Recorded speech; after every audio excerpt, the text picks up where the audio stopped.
The views and opinions expressed on this program are solely those of the host and guest and do not reflect the opinions or policies of the station, its owners, or its advertisers. All content should be considered editorial in nature. Listener discretion is advised. Recorded live from the radio studios of WFAY and WMRV, Androlonis Media presents Cumberland County's smartest hour of talk radio. Welcome back to another edition of the Carolina Cabinet.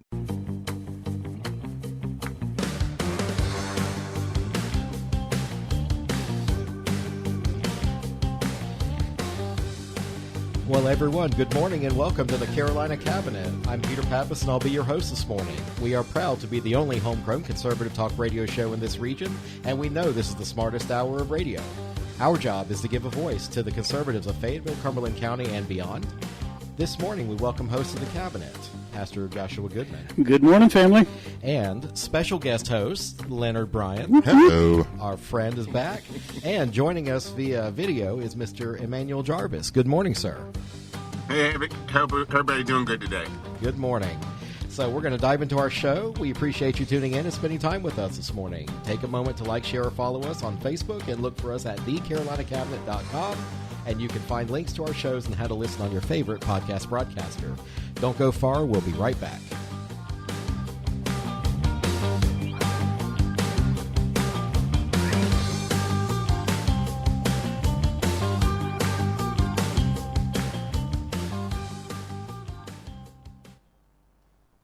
Since 2012, Joshua Goodman has been the senior pastor at the Cliffdale Christian Center, a dynamic church and ministry located in West Fayetteville. Join our friend Pastor Goodman for a podcast or a live sermon in person at 6427 Cliffdale Road. Now for today's good news. Here is Joshua Goodman. Well, good morning from the All-American City. This is Pastor Josh, and have I got some good news for you in a time when so many want to unpack, discuss, talk about, dig up all the garbage, all the junk. I'm here to give you some good news. I was reading in the book of 2 Peter the other day, and I got to chapter 3, around verse 9, and it says this. It says, "The Lord is not slack," and that is to be slow or delayed, "concerning his promises, as some count slackness, but is long-suffering towards us, not willing that any should perish, but that all should come to repentance." Now, friends, I got to tell you, today I really feel like there are so many out there who need to hear this word. You've been standing in faith, you've been believing, you've been pushing, you've been enduring, you've had tenacity, you've gone, you've done, you fought the good fight, and you sometimes just get to the point where you feel like God's promises are being slack. But you need to hear this word today. His promises are never slack, they're never slow, they are never, ever delayed. Now, granted, his timing is not always our timing. We want, we want a microwave answer. We want it here, we want it now, we want it hot, we want it quick. But God does not always work that way. And let's face it, friend, life is life. And it can be so incredibly challenging. We can face challenges at home, challenges at work. We face challenges in our marriage, with our children, perhaps with our parents, challenges with coworkers, challenges with friends. We face challenges with health. We face challenges with tragedy. And man, sometimes we even face challenges with death. But in the midst of all of life's challenges, hear me today. Even in the midst of all of the circumstances, all of the situations, God's promises absolutely, positively never fail. We have the opportunity in the midst of our challenges to come face to face with God's promises. And let's be honest, is it not during those challenges, those hardships, those tragedies, those difficulties, when we truly, truly need to come face to face with God's promises? God's promise for salvation through Jesus. God's promise for forgiveness of sins, eternal life. God's promise for protection, provision, God's promise for His presence in your life. God's promise for guidance, for wisdom, promises of peace, comfort, strength, and help in your time of need. I can tell you right now, friend, God's promises, they far outshine, they outweigh, they're more powerful, they last longer, and they are stronger than any challenge, tragedy, situation you might have faced in the past. They are greater, bigger, stronger than any challenge you are currently facing, and they're even stronger than any challenge you ever will face in the future. This is Pastor Josh, and that is your good news. The cancel culture is not welcome here. You're listening to the Conservative Carolina Cabinet, Eastern North Carolina's most offensive talk show to the freeloading left.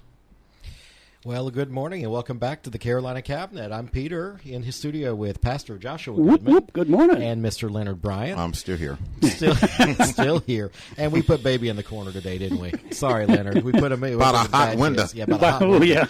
And joining us is Emmanuel Jarvis, president of Frederick Douglass Foundation, North Carolina.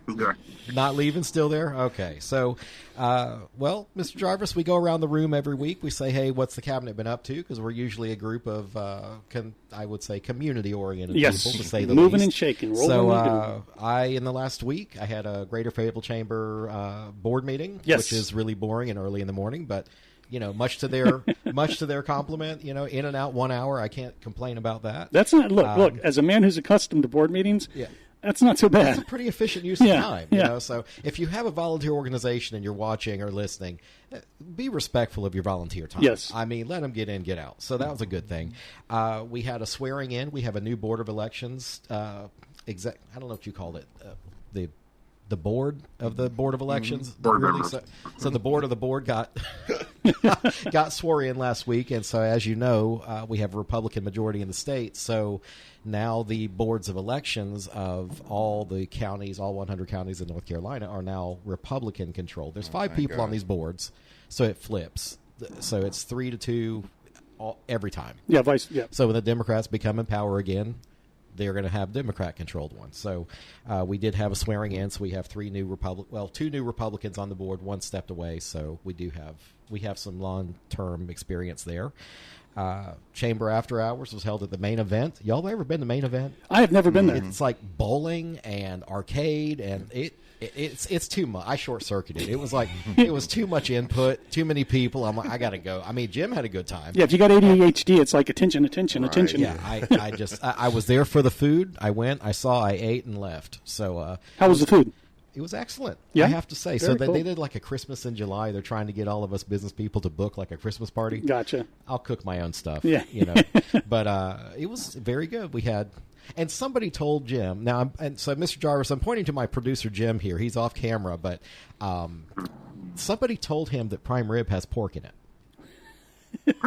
Okay, so in the little girl's so basically he was with another broker of mine, and he says, "Does prime rib have pork?" And she says, "No, it's beef." But he didn't trust her, so he went and asked one of the little girls that works there, and so she went on her little radio, and now there was pork tenderloin on the line. Yeah. But that's not in her defense, rib. I think she just said, "Does the loin have whatever?" Anyway, so poor Jim missed out on some good prime rib. But Leonard, what you been up to last week or so? Not a whole lot. I'm working on something that for FDFNC. Okay. Trying to see if we can get like an autism type event going maybe in September. Talk to Shamika about it and a young lady that's local, and we're going to try to get the folks that have autistic kids in the community to give them some information. Okay. A little bit of enlightenment about that. And so that was what I was working on specifically today. But when do you think you're going to have that event? It's going to be in early September. Okay. so we got enough time to work all the bugs out and run it up the chain, because I know that you got to talk to Mr. Jarvis about President that. Jarvis is like, hey. and just so you know, Mr. Jarvis, I've known this guy a long time. Always yes. So I know he's not just saying it because you're on the call. He would have been working on this, no how. So No doubt. So Josh, well, I mean, we always give to the pastor. That's going to be what Yeah. What you been up to last week? So as you know, of course, school is about to start. Oh yeah. And so we are in, overdrive mode when it comes to painting the school, Right. moving offices, setting up classrooms. This upcoming week we're going to do an all-church work day. We're going to be prepping the playground and putting mulch Wait, down. you said that last week. You haven't done it yet? No, we haven't What are done you it yet. waiting on? It's coming up next Okay. week. Everything, right? I'm Fixing just your toilets, lights. accountability buddy. That's all. Yeah, I need it. My battle buddy. Yes. Make sure I keep things straight. And so, really, my time has been spent. And it will be for the next probably 2 weeks, Right. gearing up for our 25-26 school year. When does it start? When do you have teachers come back? So next week. Wow. Yep. God Almighty. Yep. Summer is over. It's kids. over. Yep. Yes, So it is. so our teachers come back a week from Monday, Mm-hmm. and then the week after that, That's it. we're packed out. Game over. Yeah, running. Man, and I haven't even gone to the beach yet. So that's probably a good thing, though. I've seen those white legs. Yeah. Oh boy. Yeah. Well, usually the shirt's unbuttoned Yeah. too. But anyway, so Mr. Jarvis, what have you done the last couple of weeks? Like vacation or Well, actually, anything good Speaking going of on? vacation, I just came back from vacation last week. My wife and I took the RV down to Myrtle Beach and spent about 6 days down there. Didn't do a lot. I mean, went to the beach a little lazy river, walking around, eating a whole lot. You're not supposed to do a lot, sir. But You're that's supposed the to point, enjoy. right? Yes, sir. The point is to do much of nothing. And so we did that, drove around a little bit on the strip. But I can say that on Saturday, came back, and just this past Saturday, I attended the North Carolina Republican Party's Central Committee meeting. The Central Committee is the highest governing body for the Republican Party within the state. Mm-hmm. And I had the pleasure as being the president of the Frederick Douglass Foundation for being in that room. And one of the major things that we spoke about, of course, budget and all that kind of stuff, was really neutrality when it came down to primaries. That's always an issue.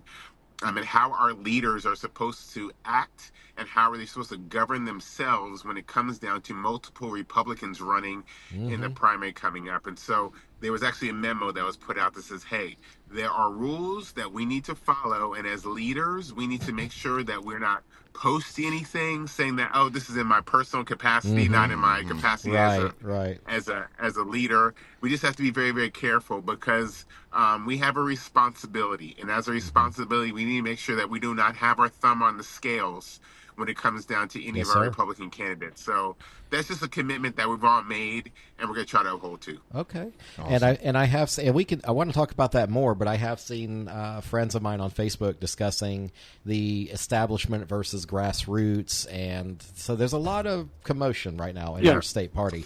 But let's bring it to local news and political stuff. Candidates Academy, hosted by yours truly as chairman of the Government Relations Committee at the Chamber of Commerce on Friday, August 1st from 9 a.m. till, we say 2, I'm going to say 4 just in case. But Just in case the speaker gets long-winded. Well, actually, I'm not going to speak at all. I'm going to do the intro, and then I have like 10 great speakers coming to talk about whether they're electeds, former electeds, newspaper writers, stuff like that, to teach the candidates how to act like a candidate. Yeah. And maybe act like somebody else, don't tie your shoes. So hopefully they will learn something on Friday. It's the second one we've done in the last 3 years, so we're excited for that. I mean, you got to figure with all the people running, we've got 28 people. Yeah, I think that's the number. That's I mean, for what, 9 seats and one mayoral seat? Yeah, so 10 seats basically. Yeah, we so have 20. basically, yeah. Well, hold on. There's 10 just for mayor. Okay. Yeah. And and I told you. Did I tell you last week that I missed the filing by like 5 minutes? Yeah. Yeah. I didn't miss it. I had it in my hand. I was like, not leave it. Because I didn't want to make everybody's heads explode. There's certain people that we like or don't like. You know how it goes. Chamber prayer breakfast tomorrow morning. Yes. Yep. And we're live streaming, so I'm going to say tomorrow morning. Yep. And by the way, welcome anybody that's going to watch us live stream. This is the first time we've ever done it. Yeah. So hopefully it comes through good. Hopefully it comes through. Yeah, I hope so. But you ready? Yep. You ready for your... I am. We'll be at Manna Church. Okay. And they're, I think it's kind of like their fellowship hall. So turning into Manna Church, it's the building directly to the left. And we'll be, Chick-fil-A will be out there serving us. We do have the Lord's chicken? Yep, some Okay, Christian good, chicken. Good. And well, I mean, come on. It's just not a prayer breakfast without Chick-fil-A. It's not. Something is not right. And then we've got Bishop Jones, Ernest Jones from True Vine, who will be speaking. and then one of the pastors. guys, I think it's Jordan. I think was that his name? I don't remember. It's one of the. Dude, there's the a Fletcher. million people at Manna Church, and thank you, Manna Church, for hosting us. Yes, at the they chamber. are amazing. But good Lord, I'm bad with faces, names, and I can't keep them straight. Yeah, their worship team will be doing the worship. So come out at 8 a.m. and join us. It's going to be a good time. Okay. So City View reporting this week that the construction of Fayetteville Civil War and Reconstruction Museum is about to begin. That's been started and stopped and thwarted and argued. So number one, are they going to locate it at the Ghost Tower? It's going to be in that vicinity. That vicinity across the bridge? From it. Yeah. Yep. And so because I know you have like the Arts Museum, and then you got the Poe House, and then there's the bridge that goes over to like that Civil War brigade munitions area that got burned down. It's the end of Arsenal Avenue along the Martin Luther King Freeway between Hay and Branson. That's exactly. It's in a very depressed area of town for sure. But they're talking about spending $85 million. This has been going on. I couldn't find a date in the article, but the Civil War thing's been going on for a long 10 time. years at least. Well, and it's interesting because that area has been so depressed, but probably in the last decade or so, there's been huge community involvement. They've got community gardens going on. They've got businesses opening up. They do. Offices, medical offices. Well, I mean, I live down the street, so it's you do. not that You live like a depressed. couple blocks but away. maybe I was the one that brought the bads to the neighborhood. I'm the one with the lawns not kept up. Yeah. But just one thing I liked about this article, written by Paul Wolverton, our local, intrepid reporter. It went from being named the North Carolina Civil War History Center to now you're going to love this, the North Carolina Center on the Civil War, Emancipation, and Reconstruction. So we just needed to add some more words in there for people to understand the word salad of what that time period in our country meant. Yeah. And I'm sure Frederick Douglass Foundation would have an opinion about that time period of history as well. So anyway, but it's been a bone of contention here. People saying we don't want to celebrate the Civil War and we're not trying to, but Fayetteville had a small role with our arsenal here, stuff like that. Well, and it's interesting because I think I saw in the news, too, going back to the Market House and the big discussion over all that, they've actually begun doing reparations on the Market House. Well, repairs. Well, yeah. Not nobody got a refund. But no, they have. There's a scaffold around it. They're replacing the old wood and stuff like that. They are doing some ADA accessibility. Well, good. things. I mean, because if you've been in the upper room over there, I mean, some of that stuff. It's not accessible. Yeah, not anymore. I don't know if they're going to add an elevator though. I just think they're going to make the not the patio, what would it plaza, be, like a porch? the plaza around there to be able to get wheelchair up and down. It's going to be a nicer version of what we had. And as being on the Human Relations Commission, we were the ones that got tasked with what are we going to do with it to repurpose it versus tearing it down. And so is it an actual repurpose? It's going to be a repurpose to more museum, more educational. Gotcha. There was an element of like art installations around the four corners. There's also, I want to say, some kind of placards being placed around that references either the enslaved people that were sold there, which is only like 5, I think, because it really wasn't the center of commerce for that. No, that's what it got misconstrued as. It was the courthouse was where I mean, these poor people had the misfortune of being attached to an estate. Yeah. That's why anyway. But and it's interesting because if you go to the second floor, at least years back, it's been probably a decade since. I mean, it's been a minute since you've been allowed up there. They had a small, like Civil War kind of history, but it was very small. Pictures and different things. Well, it'll be interesting to see what they do. Museum of the Cape Fear kind of filled in that gap with that, and they really expanded on that. But at any rate, we just see some momentum, and it's nice to see the momentum going. Community improvement is, who's going to kick against that? I'm just glad that we stopped bitching about it, and now we're doing something. Do something about it. I love that. So the other thing I want to bring out is that we're halfway through 2025, and our murder rate. Let's see. We are at 28 homicides in the city. Wow. In city limits. Yeah. Last year we were only at like 14, I think. Yeah. Yeah. 28. 28. Well, look, it's hot as Hades. I get it. People are frustrated. Or as they say down here, flustrated. And, so I look, you're not murder is a crime of passion and the heart. You are not going to legislate your way out of this. Yeah. You raise your kids better. You know where your kids are at after 11 o'clock at night. Yeah. Maybe we'll see a decrease in some of this stuff, but you're not going to legislate. I know there's some forums coming up about mayoral races, and they want to ask them, like, well, what are you going to do to solve crime? Might be a good idea to hire some more cops. I mean, we're only, 30% understaffed. I mean, that could be it. But even then, can you... So I always made that distinction, especially when Chief Braden was here. There's 28 homicides, but how many have gone unsolved? Yeah. They have a very high closure rate. Okay. And I think the article even intimated at that. I think I've started putting that in the air a little bit because people have started to reference, well, okay, well, the murder happened, but are we solving them, or are they going, this isn't Chicago, guys? We are, and these people are not Al Capone that are killing each other either. So it's not like they're master criminals. We're finding them because oftentimes it's gang violence that is being reciprocated among the other group. So anyway, all right. So that takes care of local news. Debbie Downer, I feel like. Yeah, right. So great way to kick off. Great way to kick off. So, I can do another good news if you need me to. Yeah, we might need to exercise these demons. And I did want to talk about your good news for a minute. So you were just saying the other day, you seemed like I was just walking along reading, and I'm like, does this guy write his reading list down, or? So yes. How does the pastor study? So a couple years ago, my son gave me a book, Atomic Habits, and that really kind of, I'll say, strategized my reading habits, my study habits. And so at the beginning of every year, I decide, I want to read this many. I'll call them self-help, but this many informative. I study communication. It's a passion of mine. How to be a better communicator, how to be a better presenter, and then I'll read a couple of books, spiritual books, and then a couple of just recreational books. And so, yes, to answer your question, I've got a stack of books by the bedside that I'm continually in. But I'll say this: I don't read anything more than I read my Bible. Okay, that's what I mean. Do you have a list of stuff you want to rotate through in the Bible, or not that you need to be so systematic? No. Because you made it sound like you're just trotting along. Yeah, and here it is. Here's Peter, whatever, and which good name, by the way.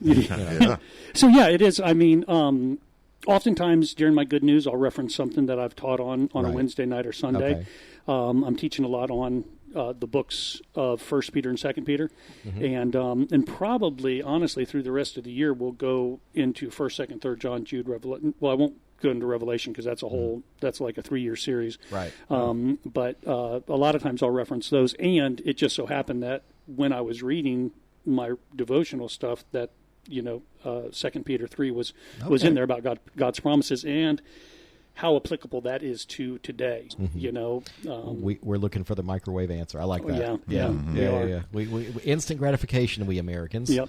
And it's funny because just a couple of verses up from there, Peter says, a day is as 1,000 years, and 1,000 years is a day. And some people kind of draw that out of context to where, like, does that mean one day with God is 1,000? What does that? So what it really means is that His timing is not our timing. It may seem like 1,000 years that He's taken to answer, or it may seem like a day. But reality, God's timing's perfect, and He's never going to be late. He's always going to be on time, and it is not up to us to question the timing. It's up to us to simply have faith. You made me think of a Garth Brooks song, Unanswered Prayers. Yep. Good Lord. Because you don't always get what you want, and it's probably a good reason. Well, I mean, consider this. Consider some of the girls you dated when you were like 16 and you were like, she's the one, I love her, I'm going to be with her forever. Pastor God Josh, I know we have differences on my dating life, but good Lord. Aren't you glad God didn't answer those prayers? That, so, all right, let's move off of me about. So you see how I get in trouble? So Governor Roy Cooper has announced he's going to run for Senate for North Carolina. Really? So he's the Democratic Party's darling. He reminds me of an article I read about Bill Clinton and Al Gore, that they were the Southern Bubbas. And Roy Cooper is, I think, a more polished Southern Bubba than Clinton and Gore were. But the Republicans, we do have, so far, they want to run, or Trump has endorsed. Has Trump endorsed, or is this just because he likes Whatley? I don't know. Has he officially? Okay, so he's officially endorsed Michael Whatley, former chair NCGO. Well, he was former chair NCGOP, and then he got graduated up to National. do you say? National National chair. Geo. I was going to say And federal. what this is for Tom Tillis's, right? Tom Tillis is not running again. Yep. Now Tom Tillis can pull a mayor and just right. file at He the better not. So, Mr. Jarvis, our incumbent mayor for three terms? I think 3 terms. Yeah. He said 2 months ago, "I am not going to run," and then everybody filed, and then he decided to file 12 minutes before the deadline on Friday. Oh, he pulled the okey doke on you guys. He did that flip-flop. See, you know what that means, or the rope-a-dope? Yeah, absolutely. Oh, yeah. So I hope that Tillis doesn't pull that, but I don't think Tillis would have the same pull. Because Tillis has pissed a lot of people off. Oh, man. He is. Yeah, he's stirred the waters, dude. Look, the more I read on Facebook, I try to scroll past. Everybody's so angry over he's a rhino, he's this, it's like, dude, you are not the arbiter of what a good Republican makes, okay? Yeah. When you're in those seats, you have to make decisions. You are not going to make everybody happy, Yep. okay? And you got to be willing to compromise. You got to be willing to discuss, talk. I don't know. See, I don't know Tillis's record that well. I think maybe he compromised too much from what I'm. I don't think you get this kind of anger from a party unless you've compromised way too much. Yeah, but whatever. He's not what running though? again. It's interesting that if you look, it's interesting if you looked at his voting record. His voting record is just as conservative as any other congressman, congresswoman in North Carolina. That's the thing that's interesting. And he's almost like the John Fetterman of the Republican Party. He talks one way, but he votes the other. And so when you really look at his voting record, he's incredibly conservative. Conservative is Sue Myrick. Honest to God, but right down the line. But you wouldn't know it by what he says. I wish more people would say that because we get so wrapped up in the what kind or how red are you argument. Leonard and I don't know anything about that, having run for local party positions and whatever else. I mean, but it's like, well, who are you to be the cop? Yeah, you're the party cop. People act as if the Republican Party has a policing arm, like there's a bunch of MPs standing by to extricate you from our party if you're not red enough. But anyway, so what are your thoughts in regards to Roy running? Oh boy, because I think they are priming Roy for presidential nomination. Right. In Really? 4 years. That's what I think. Well, yeah, and we thought that even 2030. last race. Yeah, I think whatever he does, if he wins or if he loses, he's going to get a lot of name recognition. They're going to put him, like, I'm sure, DNC national speaking. Yeah. They are going to put him forward. We'll see. I mean, he didn't lose. He actually stepped back, didn't he? Well, he was term limited out. Okay. Yeah, so he may have. I mean, obviously the Democrats would have pulled their stuff and probably had him win again. Sure. But we have two other. There's 3 Republicans total right now, so we will have a primary for the Senate race. Andy Nilsen is another guy. Is he an attorney?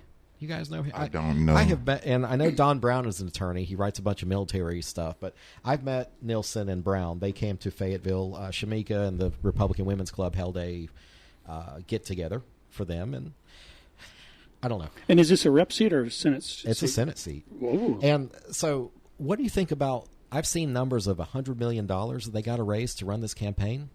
That can't be. That's true. That's probably right. You think million. it's that much? It's $100 million. Yeah, that's what they're expecting. Wow. Good Lord. And Can me you and help me Leonard raise would some money for the scrape and buy church? for $50. Yeah. Jeez. I can't even get Jim to bring me a sandwich, let alone $100 million.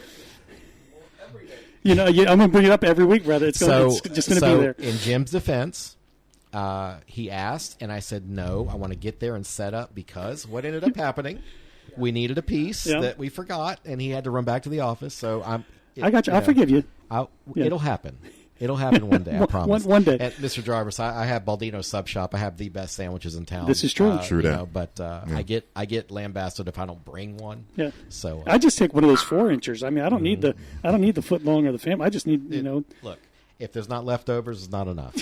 Okay, that is the Greek way. It is. Yeah. So Donald Trump is breaking with Benjamin Netanyahu. He says there's real starvation in Gaza, and we're going to send food in. So, what does that look like? I mean, when the news media says breaking, well, it just means he's not agreeing wholeheartedly, Okay. and I think the number was $60 million. And there was one clip of Trump today that I saw. Of course, I'm a TikToker. I know that's bad, and Chinese have all my info. But Trump was saying, we sent $60 million and nobody said thank you. Yeah. Nobody acknowledges that the we did it. Yeah. But it's crickets, and the Europeans didn't do anything apparently. So we really are a man on an island when it comes to being the world's policeman and the world's, kitchen staff, I guess. So anyway, I kind of felt bad for Trump at that moment. I was like, nobody thanked me. Yeah. Well, and the thing is, for me, I always stand, obviously, given my convictions, with Israel, but I also stand against starvation. And for them to send aid in, and then have it hijacked. Yeah, exactly. Yeah. That's the point. Well, that's a very traditional.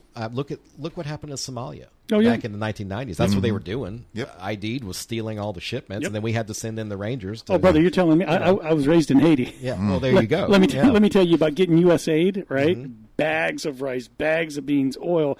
And then having to buy it off the street. Right. Because that's what we sent it for. Yeah. Okay. Well, that takes care of our news and weekly updates. So I want to focus the rest of our show here on Mr. Jarvis. So thank you for joining us and recording with us and going live stream. You didn't know all this, but we're trying it. So basically, give us a little bit of background about yourself and just take it away. Well, I was introduced to the Republican Party in 2012 when the former chairman of the Durham County Republican Party sent a postcard to every registered Black Republican in Durham. That was 1,298, I believe. That's how many people. Wow. And the postcard read, "Did you know that there are 1,298 Black registered Republicans in Durham? We want to meet you." Yeah. And I remember seeing that postcard. My wife got one, I got one, and my mouth just dropped. I'm like, oh my gosh, I had no idea.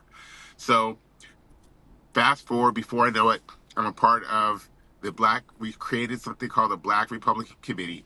And the chairman had me as the vice chair, and a lady who's now serves on our leadership team, Valerie Johnson, was the president or the chair.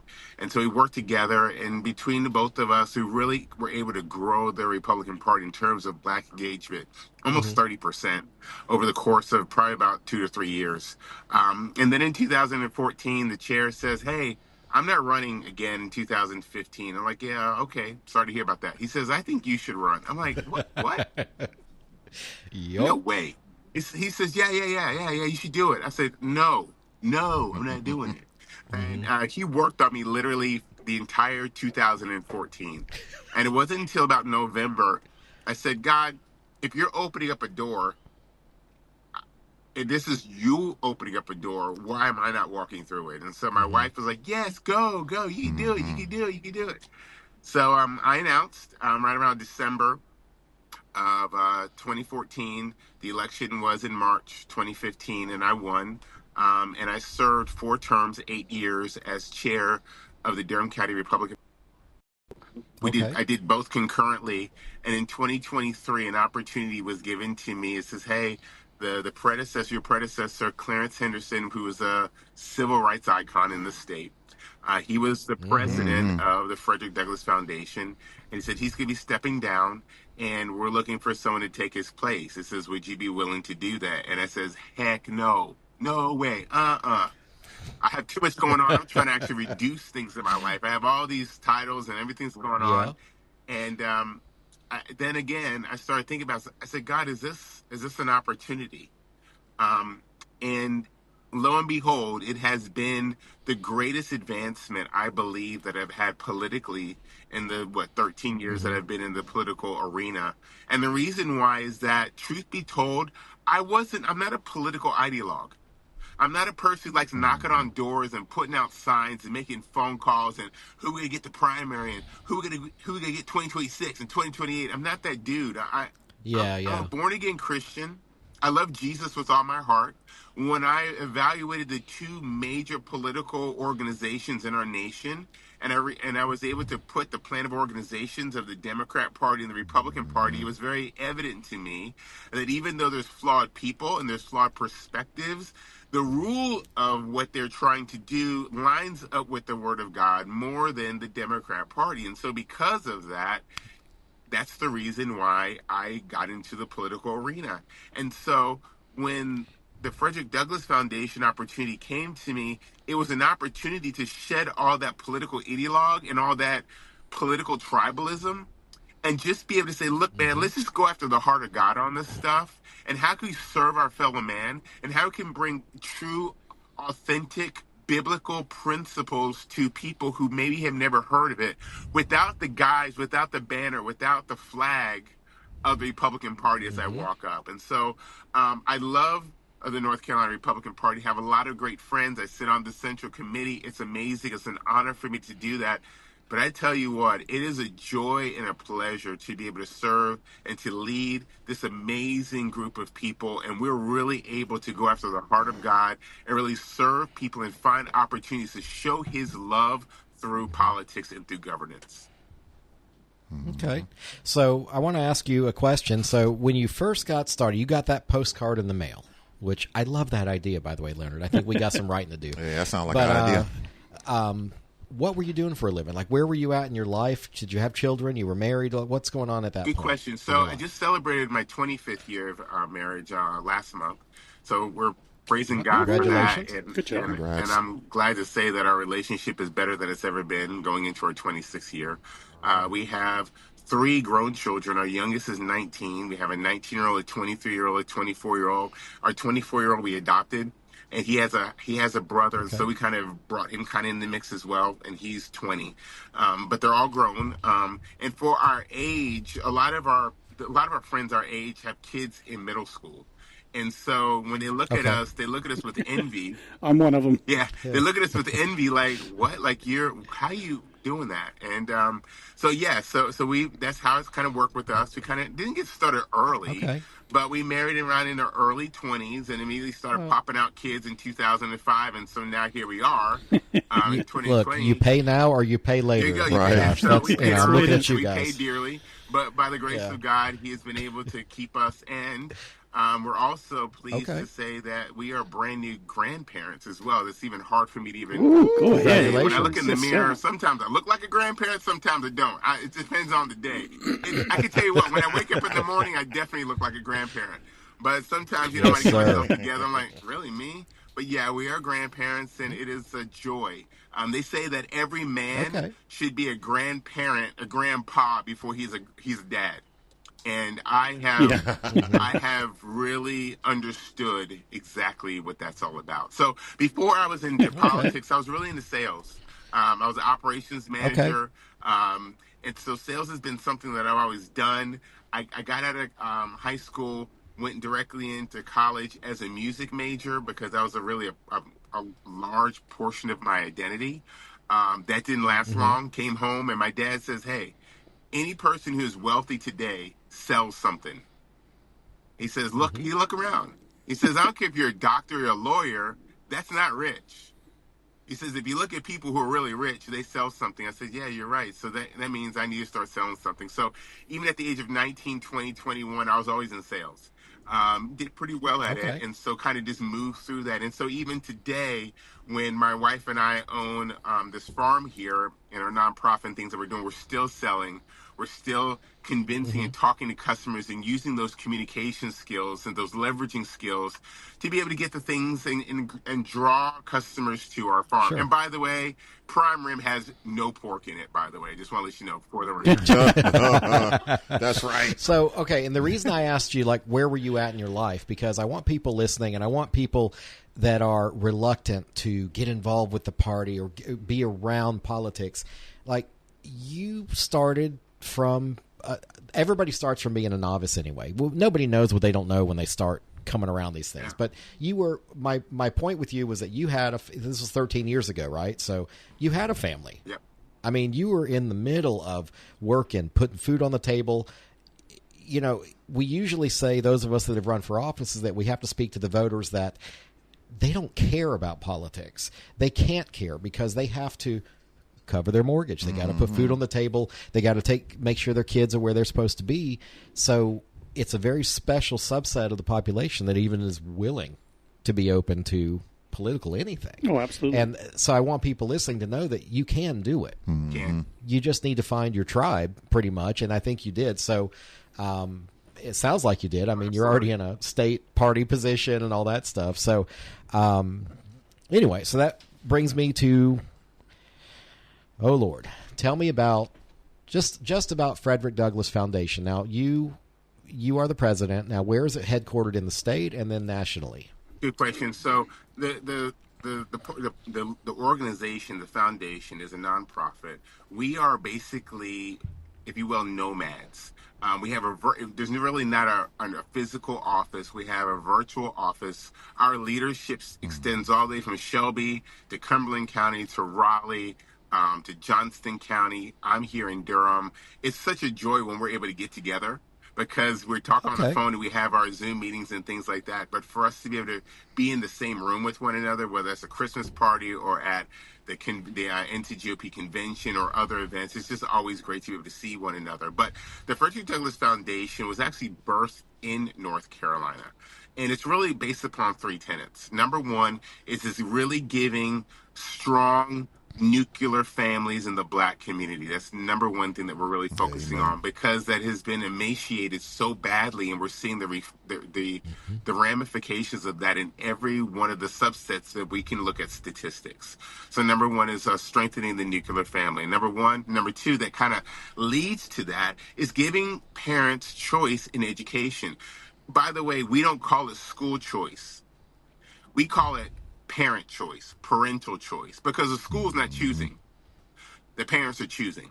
And I think sometimes when we use vernacular, that sets us up for failure. And so the other side comes like, well, we're for school. We want to support our public schools. Oh, we want to support our public schools too.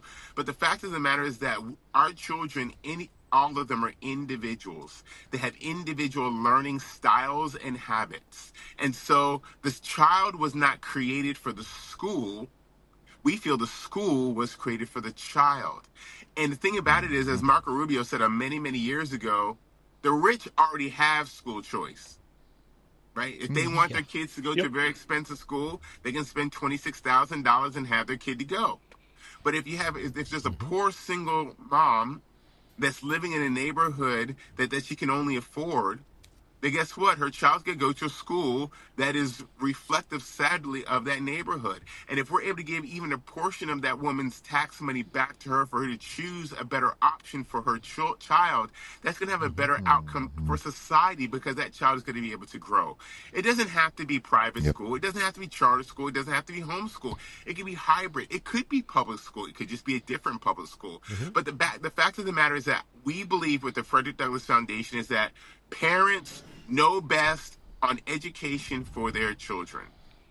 And then third is entrepreneurship within the Black community. We really believe that regardless of if you're a convicted felon or you've done everything right your entire life, we believe that you're able to get ahead and you're able to really exercise the muscle of the American dream when you take it into your hands, not working for someone, but creating income and creating revenue for yourself. Interestingly enough, I always tout those three things, and those are our three legs to the stool. But there's a fourth leg that is starting to emerge, and I'm very excited about this. And I think we're going to be launching this probably towards the end of this year, and that's engagement into the Black church. Engagement in the Black church. We have allowed you-know-who and you-know-what to run rudshot through our Black churches and indoctrinating with this social justice, which is not even biblical. And we have to take that back little by little. It's not going to happen all in one day or 1 year, but the fact of the matter is there needs to be a different language, a different worldview that is inserted into our Black churches that says you can't keep singing about we will overcome when Jesus says that we have already overcome by the word of our testimony and the blood of the Lamb. I mean, you can't do it both ways. And so these are things that we are working on, and we work on that. You know, Leonard was talking about working with an autism group and really loving on them and serving them. This is the love of Jesus Christ. This is how we do this in the community. And we don't use a Republican banner. We don't go there with little elephants on our shirt. We're just loving on people. And when they come and they find out, why are you doing this? We said, well, we're conservative, and this is why we believe the way we believe. It's what, people People, it's really, in my opinion, it's when you talk about conservatism, it's not that interesting, and it's really not that attractive. But I tell you what, when you live conservatism, when you live conservatively, it's incredibly attractive. People are drawn to you. There's some. Yeah. Oh, just lost your video. And Jim, are there comments coming in? I see a he's person's back. name. Looks like he's back. Can you hear us, Emmanuel? I don't want to touch my camera because it might, mess things up. Don't do that, so I'm Peter. not touching it. I think that he is. He's trying to come back in. Yeah, trying to get back in. Yeah. Can you hear us, Emmanuel? That's pretty interesting, the things he's got to say. And Leonard, so I'll toss this one to you. So I know I'm a member of Frederick Douglass Foundation, and I don't really look like your main constituent. So I just want to point that out. But you are. You are I'm your white. people's. But, other people, you can join the fight, so to speak. But what does the usual member look like from Frederick Douglass Foundation? You're going to find all types of people. Okay.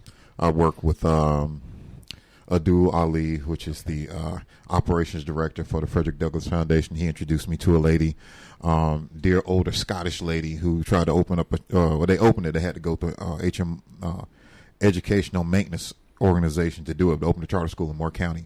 She is the Frederick Douglass Foundation. Okay. I am the Frederick Douglass Foundation. And I think that, during the time of the Civil War, there were a lot of different people that had a focus on helping the black community, eradicating slavery, and helping to empower them. It's always been a Republican Party doing that, so I know Emmanuel has a lot to say about that. But the Republican, I think your members are not the Instagram do-gooders that are going to take a picture and say, "Look at me doing this." And I think you're an association of doers. Yeah. From what I've seen, I know you're a doer, and. Go ahead. Well, I mean, in just looking up Emmanuel's bio and what he's doing up there with the farm, 4 acres, and reading all the stuff that he's about. I mean, this stuff just, for me, it resounds. Because, my backyard it's conservative. Like you said, he doesn't go up there with little elephants on. And Emmanuel, are you back? Can you hear us? I don't know if he can. I don't think he can hear us. Yeah. I might have to give him a link again. I don't know. Can you do that? Yeah. Well, I can't from my phone. Yep.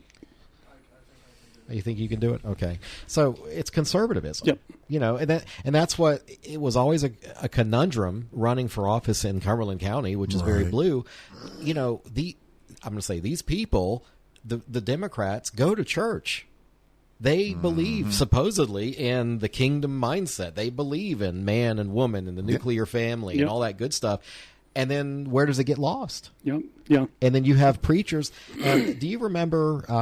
I think you were there, Leonard. There was a Hispanic group over there on the bypass that I think it was there that they were handing out a list of like do's and don'ts for your church. Like what things you can say politically and things you cannot say or do. Right. And I think there's a lot of churches that they have just taken license.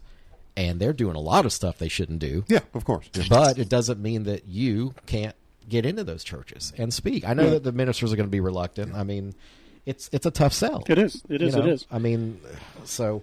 Well, and just even beyond the politics, again, looking at Emmanuel's stuff, owning Gyra Farms, it's 501c. They bring in, youth field trips and not only conservative, but his entrepreneurial. His capitalism, his wanting to, just make an impact in filling a gap. If the family does not have a nuclear anchor to it, then who's going to teach those young men and women to go hoe the field? I mean, what did I talk about when Dedicated Fathers was here? Who teaches them how to shake their hand and look them in the eye? Change a tire. You never sit. You never sit when you shake a man's hand. You get up, look him in the eye. There you go. You know. So, Emmanuel, I'm going to give you another shout out. You there with us? Yeah, I am. I'm trying to get my audio together. Oh, okay. Awesome. Yeah. Okay, I got you. Okay, well, we were just trying to fill in some time with the technical difficulties we're having. You guys did a great job. How long? Thank you. How long, Mr. Jarvis, have you been with Frederick Douglass at this point? I was appointed in 2023, so in October it will be 2 years. Okay, and so you're the president, El Presidente. El Jefe. I've been watching a lot of ice. I've been watching a lot of ice videos lately. I'm picking up some Spanish. What do you see as like immediate challenge for Frederick Douglass Foundation? What's the big thing that's facing you that you're working on with your team that you can talk about? What jumps to mind?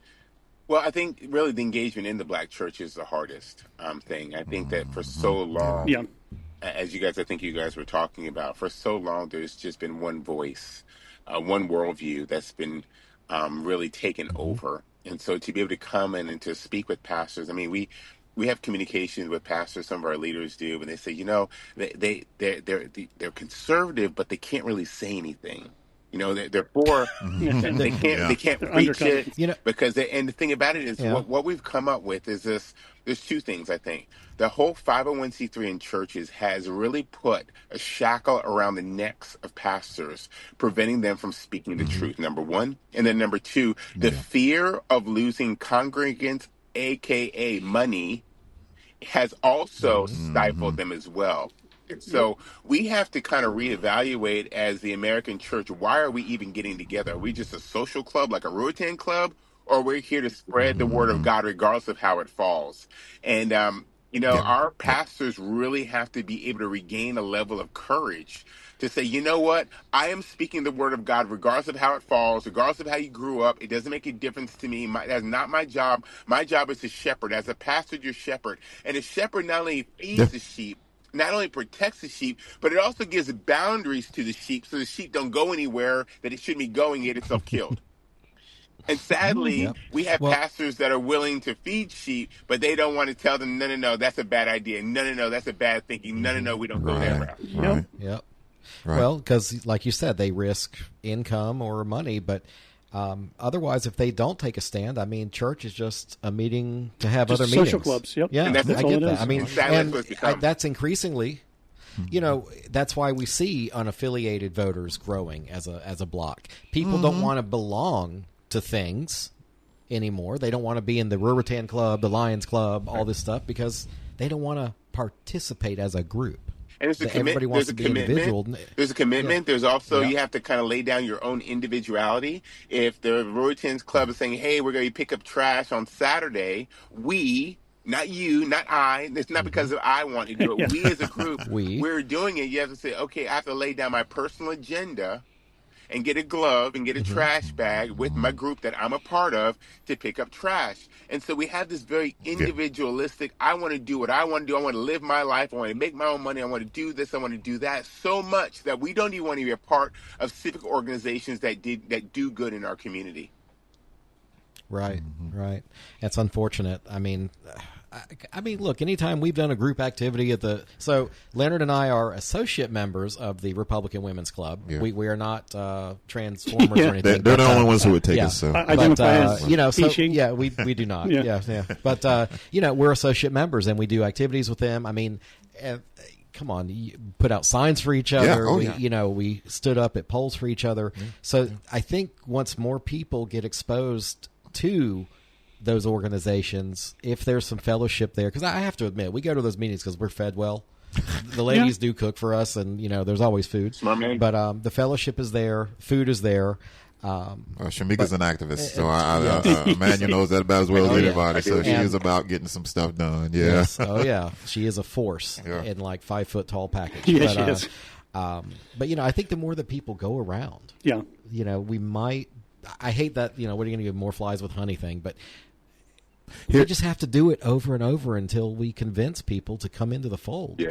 I think one of the big things is that right now, with the president's win, I'm here to tell you, there's a bunch of people sitting in them black churches that have voted Republican because they got sick of seeing some of the things the Democrats are doing. And I think that one of the great parts about being part of the Frederick Douglass Foundation now is we get to capitalize on the gains that the president and other Republicans made in this previously. I don't think we're going to lose momentum from this Trump administration. I mean, even if, God forbid, we get a Democrat in office after him, we have stirred up enough activism and grassroots, even establishment people, that we're not going to be the silent, minority with this thing. Right. So what, long term, Mr. Jarvis, what do you think Frederick Douglass can accomplish here in North Carolina? I think three things. I know you have your tenants and all, but Yeah, I think go three ahead. things. I really do believe that number one, this black engagement in terms of voter turnout. That's something that we really have. We rolled out a 10-year plan a couple months ago. I just showed it to the leadership team. They're looking over it and kind of mulling things over before we kind of unveil it to everyone else. But I put forth a 10-year plan to really be able to engage and really not just engage North Carolina, but to use North Carolina as a platform to reach actually the rest of the country. We want to be that prototype that other organizations are able to see and say, you know what, this is how we want to do. This is how we want to engage and actually embed ourselves within the black community, not for votes. You realize that I didn't say a 4-year plan. I didn't say it from 2024 to 2028. And I've said this publicly in our public meetings as well as privately. I'm sick and tired of Republicans. The furthest year that they can think about is 2028, and then when 2028, the furthest year they can think is 2032. The reason why I think a lot of times that we have kind of fallen short is because we only think in election cycles, while the Democrats think generationally. They have been generationally trying to work on turning Texas blue. And they've been working on this for about 15 to 20 years. In every election cycle, we look and we says, "Oh, we won." But have you noticed the numbers? They're just ticking up. The gaps. Every year, it kind of goes up just a little bit. And because they're working on this, not working on this from election cycle to election cycle, they're working on this a 10-year, a 15-year plan. And so I wanted to create such a plan like that to make sure that's what we're doing. Voter engagement. We want to make sure that black folk are not shy to say that they're conservative, whether it's in a black church, whether they want to wear a T-shirt, whatever they want to do. We're sick and tired of black folk being in the closet like gays used to be in the 1950s. We need to be coming out. Yeah, I was going to make that distinction. I thought the closet was for gay folks. But, no, the closet is for not anybody who anymore, doesn't want but to be known. It's for anybody who doesn't want to be known within the organization. Sadly, there are a lot of black conservatives. Some of them are not registered Republicans. Some of them are even Democrats. But their worldview and their ideology lines up with the Republican Party, and they don't want to change because they don't want to be ostracized by their family, by their community. Yes. And so we have to change that. Say, look, you have nothing to be ashamed of. If you think about it, in 1954, the Republican Party, the express purpose of the Republican Party was not to lower taxes. It was to do one thing. It was to emancipate black folk. That was the reason for the Republican Party's inception. So why are you being shy, being a black folk, wanting to become a part of a party that was trying to free you and freed you?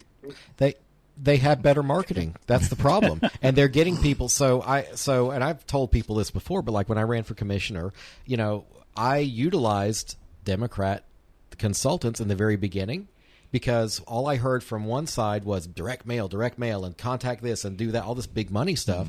But the Democrats were very strategic about cobbling votes and going to these neighborhoods, knock on this door, not that door, don't waste your time here. So they simply have a better ground game, I think, and we're getting better. We're getting a lot better. So we're not done. Absolutely not. By any means. We're not ceding the territory. And the other thing about the Democrats and their long-term planning, Mr. Jarvis, think about the Great Society 60 years ago. These people, the Democrats, have planned to destroy and separate the black families for 60 years. They have mission accomplished 3 or 4 generations in now. So the next 50-year plan, in my opinion, is illegal immigration. Of course. The more they get in here, the more that those naturally born children will be citizens that grow up among the fruits of the democratic labors, which isn't much, but they grow up in that largesse of getting health care and welfare and all this other good stuff. And who else are they going to vote for? But who fed them on their way up? Absolutely right. So the Democrats are definitely playing a very long-term game. We definitely, unfortunately, in the Republican Party, I do believe in the microwave mindset. I'm going to say that a few times this week, I think, Pastor Josh. We want instant gratification, and this is low and slow. We have to build. And, like you said, that a lot of people that voted for us are Republicans or Democrats. We can't win without them, and why would we want to? Absolutely. Yeah. We need to have everybody on board that even whoever wins, you have to serve the other half that didn't vote for you. Yep. And, being a leader is walking into the room and shaking hands with people that don't look, think, and act like you, and especially that you despise. I've never done that, but, you still have to be the leader and go in there and, even if you, don't like it and you go wash your hand quick after, but still, you got to do it. And when you get cussed and fussed at too, you still got to do it. Absolutely. Yep. I mean, that's when you're doing something right. I mean, I've been doing a lot right, apparently. Boy. I get a lot of, So we're gonna start wrapping up, but I have a couple other questions for you. Where am I going to hear or see about Frederick Douglass? Am I missing a bunch of newspapers and magazines and TV, or do we need to get y'all some publicity? No, actually, we have a newsletter that we have monthly, and we had to do an incredible job doing that. Ashley Stowers, who serves as our media director, does a bang-up job with that. There's a couple things that we have in the hopper right now. One of them is we're working on a singles mixer towards the end of September. Really to be able to have conservatives that are not married to be able to meet one another.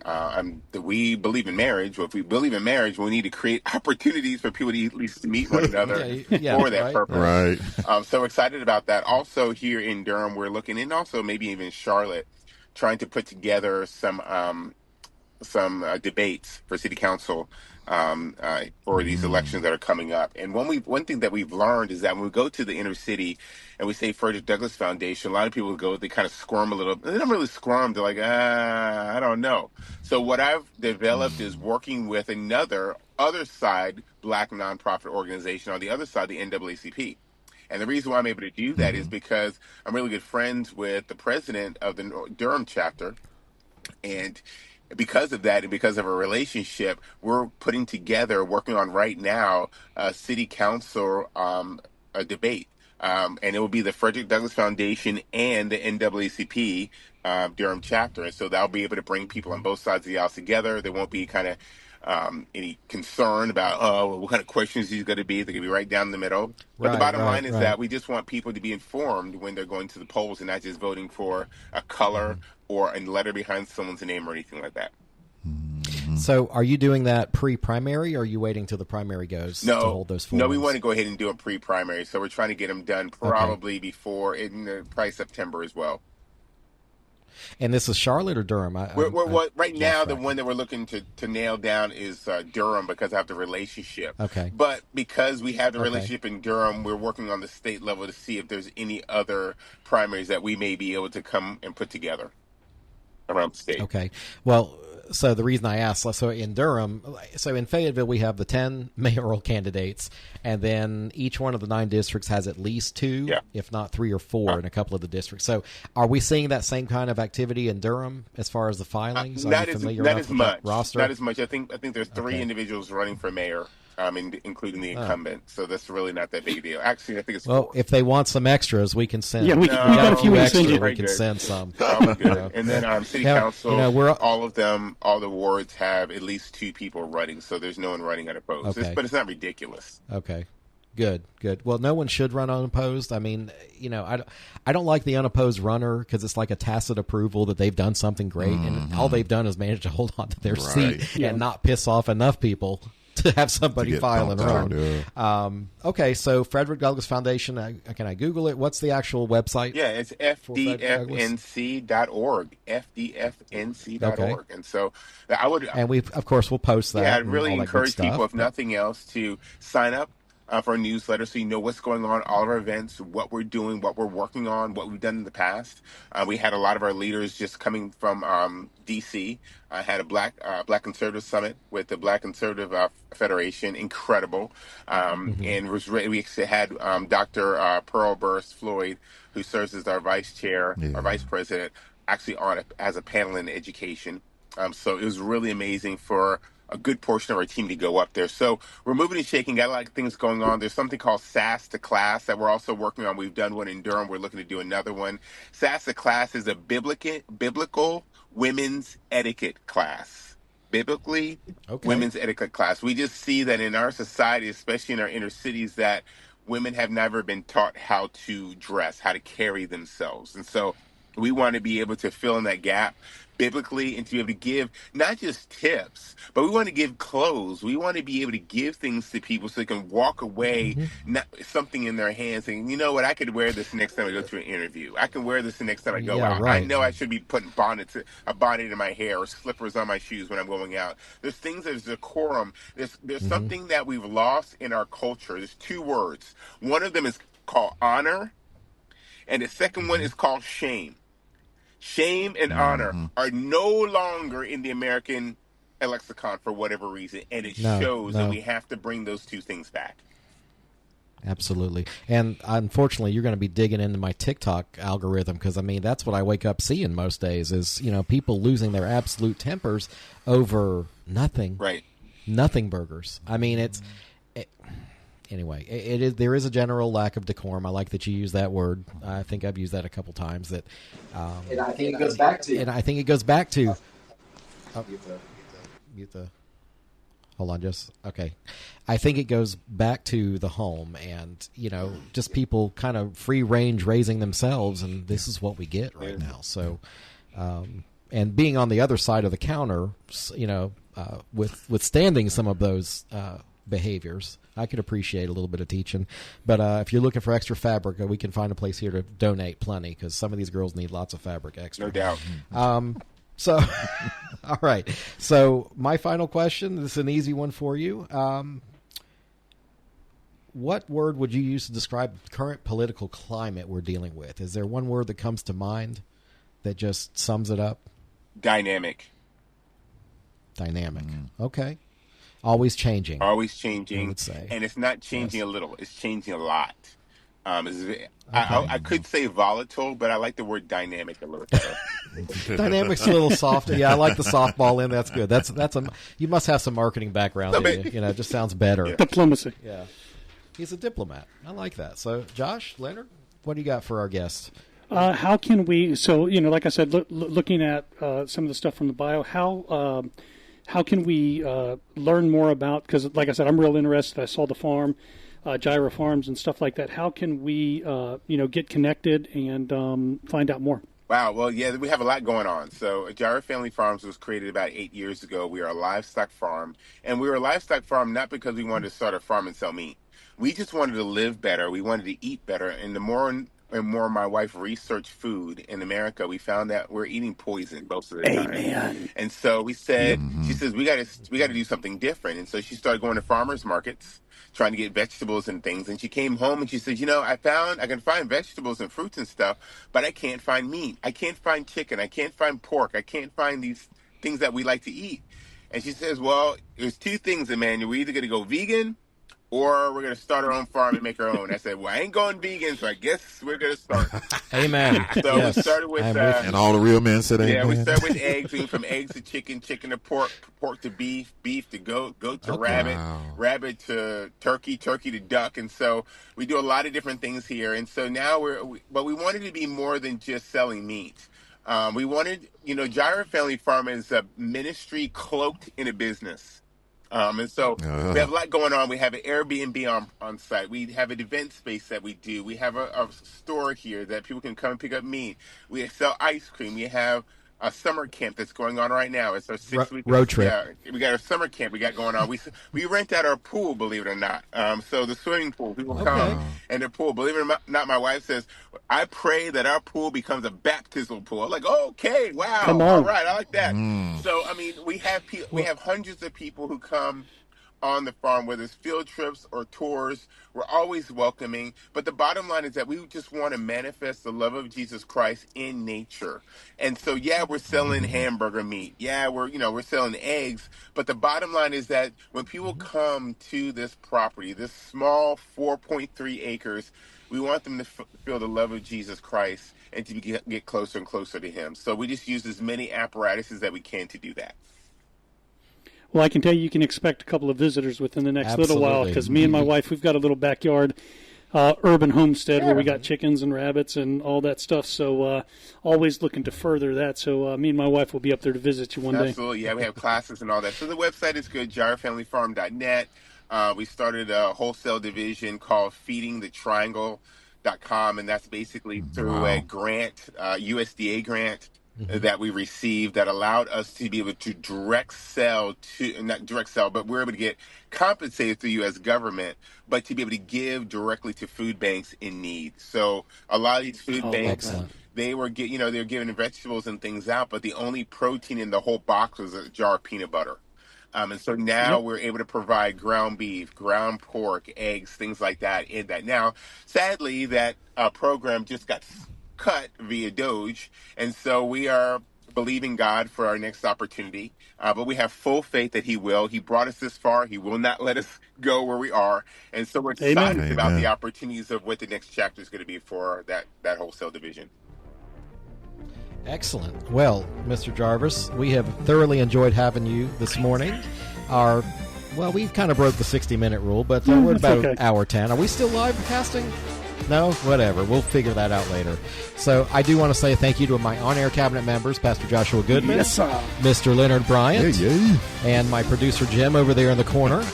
To my audience, I hope you'll do us a favor and take time this week to visit one of our commercial sponsors and let them know you heard their message right here on the Carolina Cabinet. If you do somehow miss an episode of our top-rated show, you can find us on your favorite podcast broadcaster, Apple, Spotify, Google, Audible. We are everywhere.